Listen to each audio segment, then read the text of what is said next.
Doctor ortho Ayurvedic oil and capsule. अब दर्द भी घुटने टेकेगा। आज लोकसभा में सरकार आज पेश करेगी नकल विरोधी कानून विधेयक। संसद का सेशन हंगामेदार रहने के आसार। दिल्ली में छात्रों पर बल प्रयोग मामले में घेरेगा विपक्ष। नीट स्टूडेंट्स खुदकुशी मामला भी उठेगा। कांग्रेस ने लोकसभा में स्थगन प्रस्ताव का नोटिस दिया। परीक्षा में सुधार के लिए हाई पावर टास्क फोर्स का गठन। टास्क फोर्स की अध्यक्षता नंदन नीलेकड़ी करेंगे। टास्क फोर्स में देश के 6 प्रमुख विशेषज्ञों को शामिल। राम मंदिर चढ़ावा चोरी मामले में सुप्रीम कोर्ट में सुनवाई आज। कोर्ट में स्टेटस रिपोर्ट पेश करनी होगी। राम मंदिर के चढ़ावा मामले की जांच के लिए नई एसआईटी की जांच से पहले राम मंदिर परिसर में हलचल तेज। सुरक्षाकर्मियों से सघन पूछताछ जारी।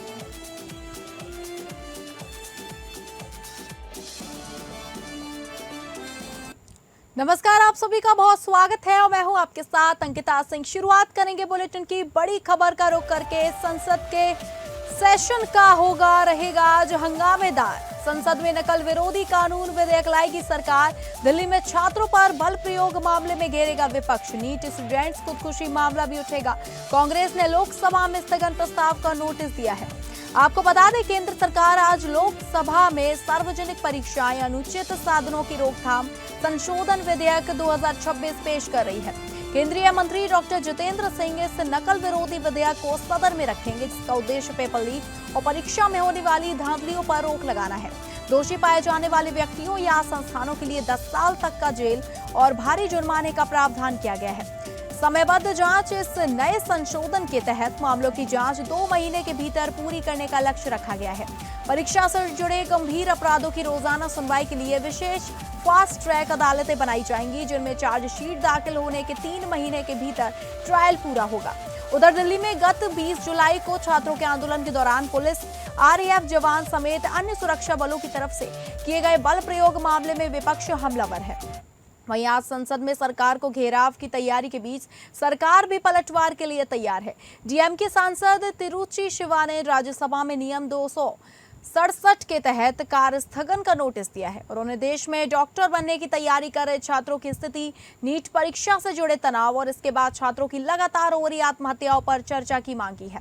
उन्होंने इस मुद्दे पर चर्चा के साथ नीट परीक्षा को समाप्त करने की भी मांग उठाई है। कांग्रेस सांसद मणिकम टैगोर ने लोकसभा में स्थगन प्रस्ताव का नोटिस दिया है। उन्होंने 20 जुलाई 2026 को जंतर मंतर पर शांतिपूर्ण प्रदर्शन कर रहे और संसद की ओर मार्च कर रहे नीट यूजी अभ्यर्थियों पर सुरक्षा बलों द्वारा कथित तौर पर अत्यधिक और घातक बल प्रयोग का मुद्दा उठाया है। उन्होंने आरोप लगाया कि प्रदर्शनकारी छात्रों के खिलाफ कथित रूप से पैलेट गन और शॉर्ट बैटन का इस्तेमाल किया गया, जिससे कई छात्रों को गंभीर चोटें आई हैं और कुछ की आंखों की रोशनी प्रभावित होने की आशंका है। इस पूरे मामले में सरकार की जिम्मेदारी तय करने और चर्चा कराने की मांग की गई है। इसके अलावा कांग्रेस सांसद मनीष तिवारी ने लोकसभा में नए दल बदल विरोधी कानून की आवश्यकता पर चर्चा कराने के लिए स्थगन प्रस्ताव का नोटिस दिया है। लोकसभा में विपक्ष के नेता राहुल गांधी ने संसद के दूसरे हफ्ते से ठीक पहले गृह मंत्री अमित शाह को पत्र लिखा। उन्होंने शांतिपूर्ण ढंग से विरोध कर रहे छात्रों पर पुलिस के लाठीचार्ज, आंसू गैस के गोले दागने और बैलेट गन से इस्तेमाल पर हमले के लिए जवाबदेही की मांग की है।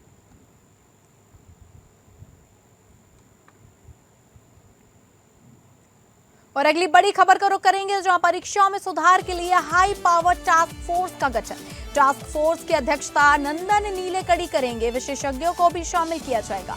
केंद्र सरकार ने नेशनल टेस्टिंग एजेंसी द्वारा आयोजित होने वाली परीक्षाओं में सुधार के लिए एक हाई पावर टास्क फोर्स का गठन किया है। रविवार को यह फैसला नीट यूजी पेपर लीक को लेकर उपजे विवाद के चलते शिक्षा मंत्री के इस्तीफे के बाद लिया गया।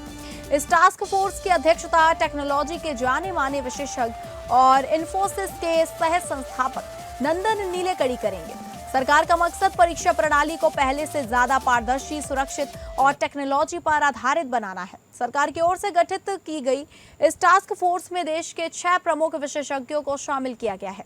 इस टास्क फोर्स में इसरो के पूर्व chairman S Somnath, intelligence bureau के पूर्व डायरेक्टर तपन डेका, आईआईटी मद्रास के डायरेक्टर वी कामकोटी, पूर्व शिक्षा सचिव अनीता कारवाल और लॉजिस्टिक्स के विशेषज्ञ अमृतलाल मीणा शामिल हैं। यह पैनल शिक्षा, विज्ञान, सुरक्षा, टेक्नोलॉजी और प्रशासन के सभी अहम क्षेत्रों का प्रतिनिधित्व करता है। टास्क फोर्स को पूरी परीक्षा प्रक्रिया को बेहतर बनाने की जिम्मेदारी दी गई है। यह पैनल साइबर सुरक्षा को मजबूत करने, लॉजिस्टिक्स की योजना बेहतर करने और परीक्षा के संचालन में संरचनात्मक बदलाव लाने के सुझाव देगा। इसका मुख्य काम यह होगा सुनिश्चित करना है कि भविष्य में होने वाली राष्ट्रीय स्तर की प्रवेश परीक्षाओं में कोई गड़बड़ी ना हो और छात्रों का सिस्टम पर भरोसा बना रहे। फ्रेंड्स, विद्यार्थियों के भविष्य के लिए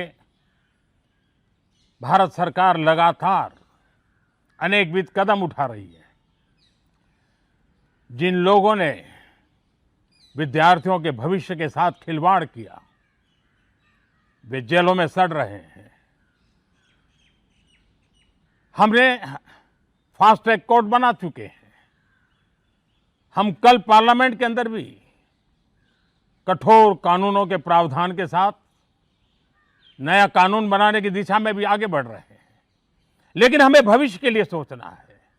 हमारी परीक्षा पद्धति विश्वस्त हो, हमारी परीक्षा पद्धति ट्रांसपेरेंट हो, हमारी परीक्षा पद्धति में सबसे ज्यादा अब टेक्नोलॉजी का उपयोग हो।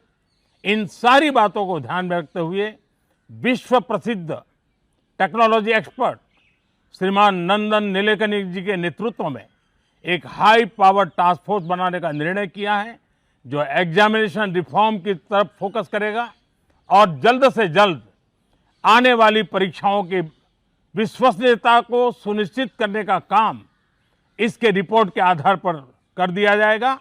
At the moment, we need to thank the Honorable Prime Minister for swiftly putting a very credible national task force headed by world-renowned technologies and a person who's a great patriot, a strong professional, a founder of Infosys, etc.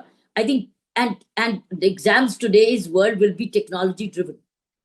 And more technology-driven, more transparency. There will be more transparency. Technology and transparency do go together.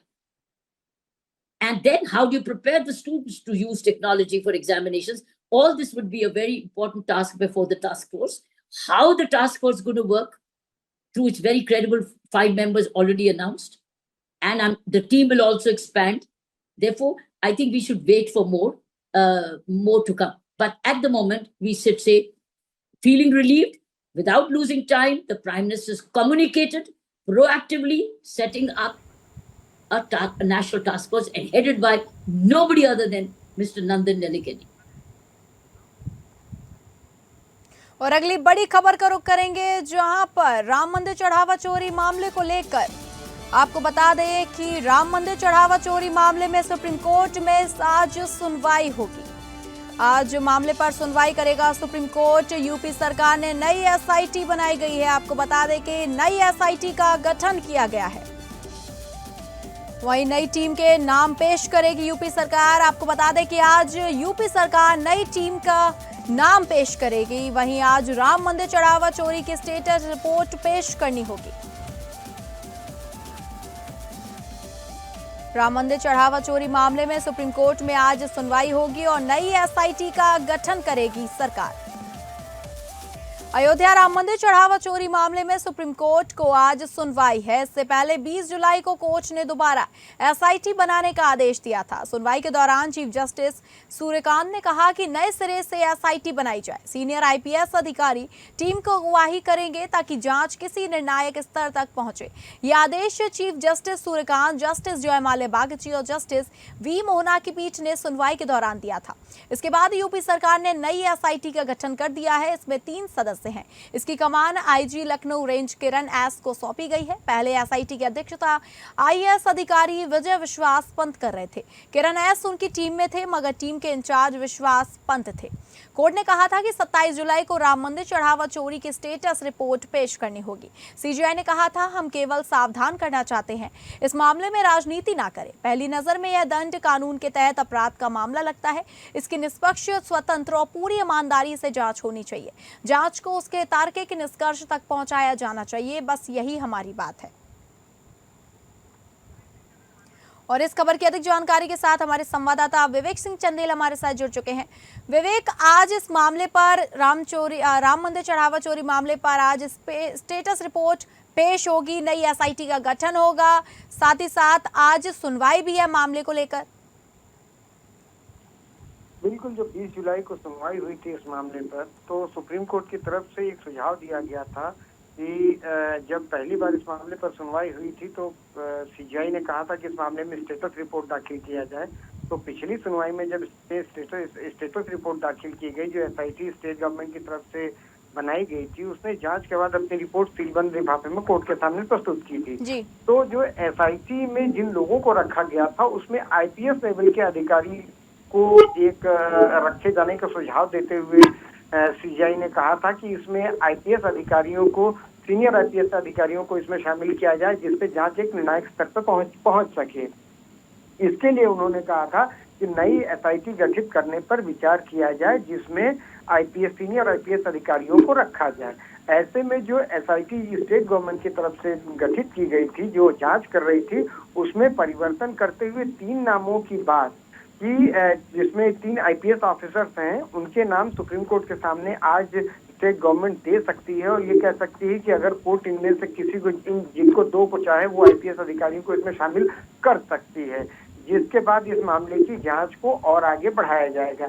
क्योंकि जो SIT पहले UP government ने बनाई थी, वो उसने अपनी status report दाखिल कर दी थी, जिसको कोर्ट देखा और देखने के बाद कोर्ट ने कहा था कि इस मामले में कोई निर्णायक, अगर जांच को तार्किक स्तर से निर्णायक स्थिति में लेके जाना है तो इसमें सीनियर आईपीएस अधिकारियों का होना जरूरी है, क्योंकि इससे पहले जो एसआईटी थी, उस एसआईटी में आईएएस अधिकारियों की संख्या थी। तो जिसकी वजह से कोर्ट ने ये कहा था कि इसमें विशेष जो अधिकारी होंगे वो जांच को निर्णायक स्तर तक ले जाने के लिए उनकी जरूरत होगी। इसी वजह से आईपीएस अधिकारियों को शामिल करने की बात सीजीआई ने कही थी। उसी के आधार पर आज जो है यूपी गवर्नमेंट की तरफ से 3 आईपीएस अधिकारियों के नाम कोर्ट को दिए जा सकते हैं, जिसके बाद कोर्ट तय करेगा। हालांकि जो ये याचिकाएं दाखिल की गई हैं, 4 हैं, उन 4 याचिकाओं में लगातार ये कहा गया है कि जो इसकी एक स्वतंत्र निष्पक्ष जांच कराई जाए, सुप्रीम कोर्ट की जज की निगरानी में इसको कराया जाए, फ्यूचर में ऐसी कोई समस्या ना हो, इसको। ठीक है विवेक, आपका धन्यवाद जानकारी साझा करने के लिए। बड़ी खबर आ रही है जो आपको बता दें, राम मंदिर चढ़ावा चोरी मामले पर नई एसआईटी होगी गठित। सुप्रीम कोर्ट में 3 आईपीएस अफसरों के नाम देगी योगी सरकार। अयोध्या के श्री राम जन्मभूमि मंदिर में चढ़ावे चोरी और गबन के मामले में सोमवार को सुप्रीम कोर्ट में सुनवाई होगी। उत्तर प्रदेश सरकार सुप्रीम कोर्ट के निर्देश पर नई विशेष जांच टीम के गठन के लिए 3 आईपीएस अधिकारियों के नाम अदालत के सामने रख सकती है। सूत्रों के मुताबिक नई एसआईटी में लखनऊ रेंज के आईजी किरण एस, अयोध्या के डीआईजी सोमेन वर्मा और अयोध्या के एसएसपी गौरव ग्रोवर को शामिल किए जाने का प्रस्ताव है। यूपी सरकार सोमवार को सुप्रीम कोर्ट में नामों का पैनल पेश करेगी। इसके बाद कोर्ट नई एसआईटी गठन पर फैसला करेगा। इस मामले की जांच के लिए पहले गठित एसआईटी में लखनऊ मंडल के तत्कालीन कमिश्नर विजय विश्वास पंत और विशेष सचिव वित्त नील रतन कुमार शामिल थे। अब वे दोनों की जगह 2 आईपीएस अधिकारियों को शामिल करने का प्रस्ताव है। बता दें आपको कि राम मंदिर में चढ़ावे के आभूषणों से जुड़े कथित गबन के मामले में यूपी सरकार ने एसआईटी गठित की थी। जांच के बाद एफआईआर दर्ज की गई और मामले में कई आरोपियों की गिरफ्तारी भी हुई थी। इस पूरे विवाद के बीच श्री राम जन्मभूमि तीर्थ क्षेत्र ट्रस्ट के तत्कालीन महासचिव चंपत राय ने उन्होंने अपने पद से इस्तीफा दे दिया था। ट्रस्ट से जुड़े एक अन्य प्रमुख पदाधिकारी अनिल मिश्रा ने भी इस्तीफा दिया था। और इस खबर की अधिक जानकारी के साथ हमारे विशेष संवाददाता आनंद सिंह हमारे साथ जुड़ चुके हैं। आनंद, नई एसआईटी का गठन होने जा रहा है, 3 आईपीएस अफसरों के नाम सुप्रीम कोर्ट में दाखिल होने जा रहे हैं। कौन वो 3 नाम तो जैसे कि हमें पता चल गया है, मगर इसके पीछे का कारण क्या है? बिल्कुल, देखिए, जब राम मंदिर पर सुनवाई हुई थी सुप्रीम कोर्ट में, तो सुप्रीम कोर्ट ने निर्देश दिया था कि एक एसआईटी का गठन किया जाए और उसी के बाद सरकार ने एक नई एसआईटी के गठन की बात कही।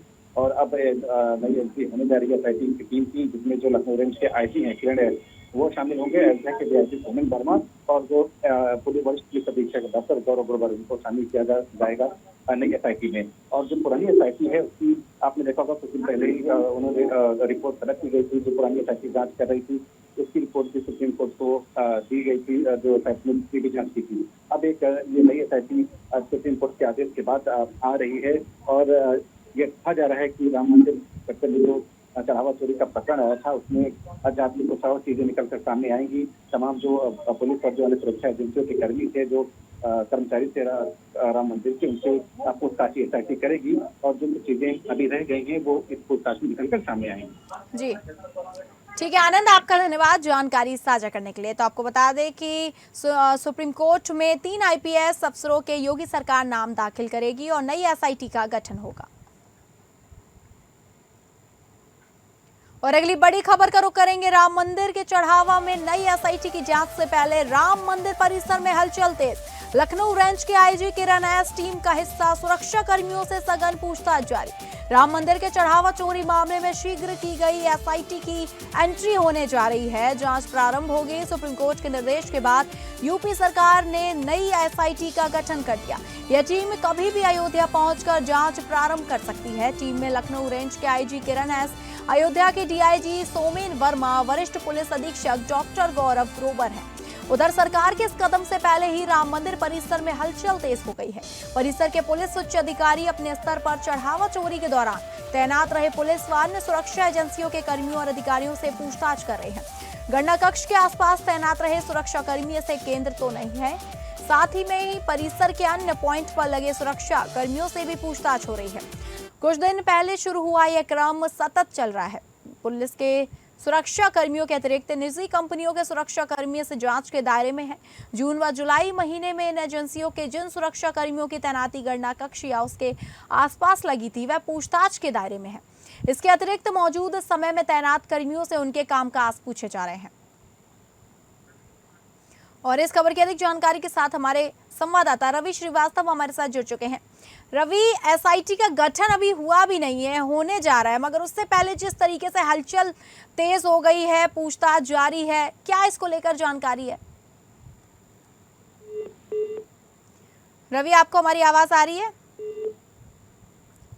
लगता है संपर्क टूट गया है। तो हम आपको बता दें कि सरकार के इस कदम से पहले राम मंदिर परिसर में हलचल तेज हो गई है। परिसर के पुलिस उच्च अधिकारी अपने स्तर पर चढ़ावा चोरी के दौरान तैनात रहे पुलिस व अन्य सुरक्षा एजेंसियों के कर्मियों से पूछताछ करें। और एक बार फिर से हमारे संवाददाता रवि श्रीवास्तव हमारे साथ जुड़ चुके हैं। रवि, SIT का गठन होने जा रहा है, मगर उससे पहले पूछताछ जारी हो गई है, हलचल मच गई है पूरे अयोध्या परिसर में। बिल्कुल अंकिता, आपको बता दें, राम मंदिर चढ़ावा चोरी मामले में जांच अब तक निर्णायक दौर पर पहुंची दिखाई दे रही है। सुप्रीम कोर्ट के निर्देश के बाद उत्तर प्रदेश सरकार ने नई SIT का गठन किया है। माना जा रहा है कि इस नई टीम कभी भी अयोध्या पहुंचकर जांच शुरू कर सकती है। नई SIT गठन की खबर सामने आते ही राम मंदिर परिसर में भी हलचल तेज हो गई है।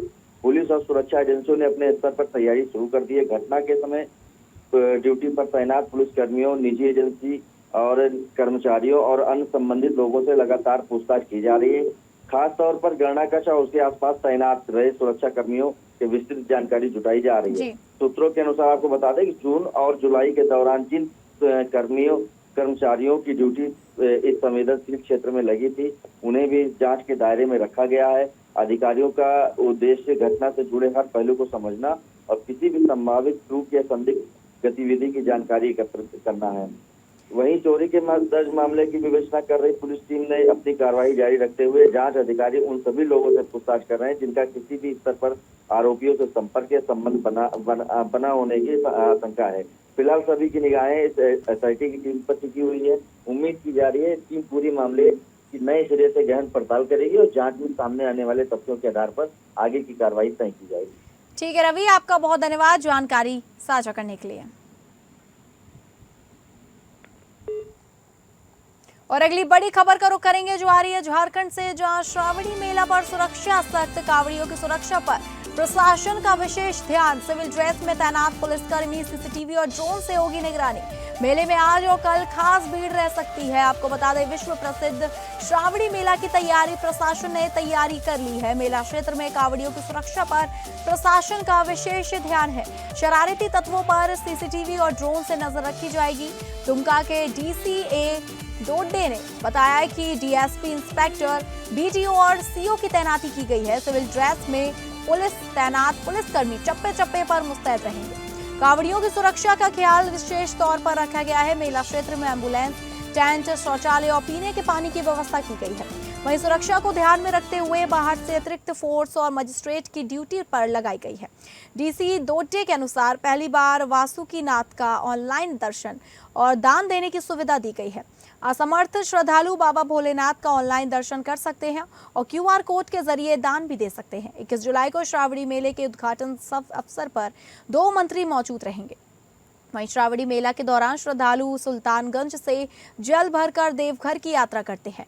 DCA दोड्डे ने बताया कि देवघर स्थित ज्योतिर्लिंग बाबा बैद्यनाथ धाम और दुमका स्थित वासुकीनाथ धाम में सोमवार और मंगलवार को ज्यादा भीड़ रहती है।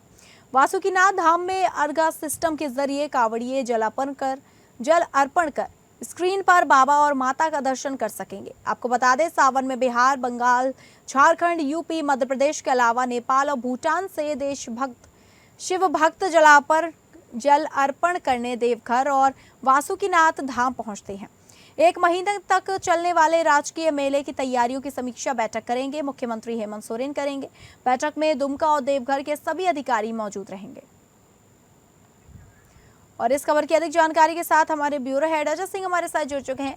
अजय, श्रावणी मेले की शुरुआत हो चुकी है, सुरक्षा के इंतजाम की बात कर लें, सुरक्षा क्या क्या करी गई है, श्रद्धालु जिस तरीके से उनका आवागमन भी शुरू हो गया है। देखिए अंकिता, मैं बताऊं कि जो विश्व प्रसिद्ध है श्रावणी मेले की शुरुआत जो है 30 जुलाई से शुरू होगी और 28 अगस्त तक चलेगी।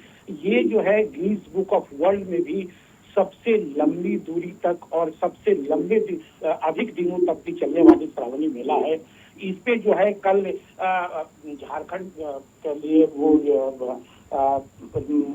विभागीय मंत्री ने जो है बैठक की अपने अधिकारियों के साथ, और जो है वहाँ के जो पुलिस कप्तान हैं और वहाँ के जिलाधिकारी हैं उनके साथ उन्होंने बैठक की है और कहा है कि किसी भी तरीके से कोई ताही नहीं बरती जाए, क्योंकि ये जो मेला है इसमें कहीं से कोई अनहोनी घटना नहीं घटे।